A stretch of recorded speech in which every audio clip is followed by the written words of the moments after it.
Welcome everyone to Half History Will Travel. I am your host, the Wilder Historian, and we have finally reached the end of the Winfield Scott Hancock series. Thank you all so much for following along on this journey through the life of one of the greatest Civil War generals. Next week, I will be starting a new series with a Confederate general that I think everyone wants to know more information on. So stay tuned for next Friday.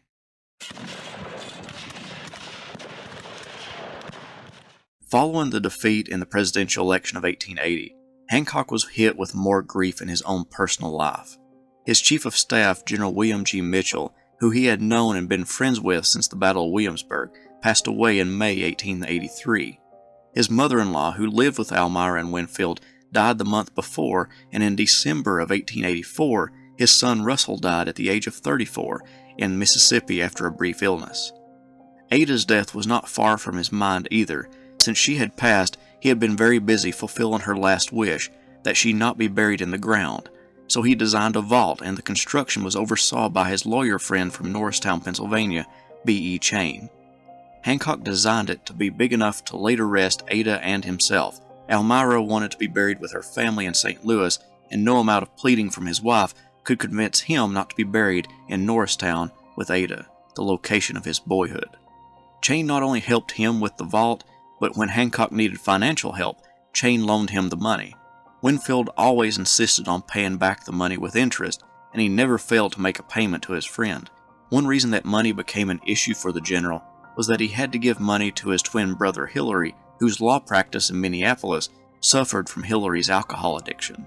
In 1881, he planned the celebrations for the 100th anniversary of the Battle of Yorktown. Hancock entertained guests at a luncheon aboard the ship, the St. John, where President Chester A. Arthur was in attendance. In 1882, he, along with John M. Schofield and many other senior officers, supported a measure to be sent before Congress that would fix the retirement age for Army officers. It was an unselfish sacrifice to know that by supporting this measure, that he would most likely not obtain command of the whole Army. Hancock's last major public appearance was in 1885, when he organized and coordinated the funeral procession and ceremony for Ulysses S. Grant. On August 8th, he sat astride a large black horse and led the funeral procession for the former president and army commander to the tomb, followed by numerous politicians and former commanders, both North and South. In November of that same year, Hancock traveled to Gettysburg for the first time in 20 years, where he walked over the battlefield answering questions and setting the record straight about troop placement and facts about the battle. He generally had a wonderful time reliving one of his greatest triumphs. Just a few months later, in January 1886, he traveled to Washington, D.C. for business, but he was aggravated by a boil that had popped up on the back of his neck. A doctor had lanced it, but it was growing in size and causing the general great discomfort. He left for Governor's Island earlier than planned. When he got home, his personal physician came to look at the boil and help Hancock back on his feet. His condition grew worse as the boil grew larger, causing him to not be able to move his head without great pain.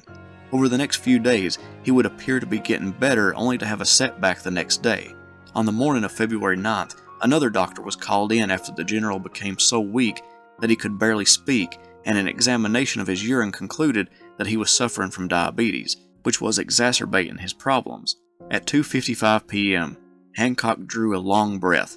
His body quivered slightly, and then he lay still. The savior of Gettysburg was dead. Elmira was left with very little. The homes they had lived in were military quarters, so when her husband passed, she was left without much in this world. Political allies and others rallied to her support by raising around $55,000 and procuring her a house in Washington, D.C. She would pass away in 1893.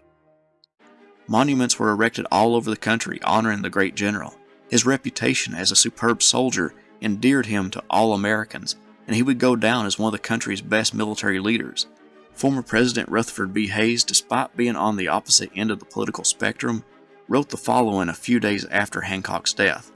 If, when we make up our estimate of a public man, conspicuous both as a soldier and in civil life, we are to think first and chiefly of his manhood, his integrity, his purity, his singleness of purpose, and his unselfish devotion to duty, we can say truthfully of Hancock that he was through and through pure gold.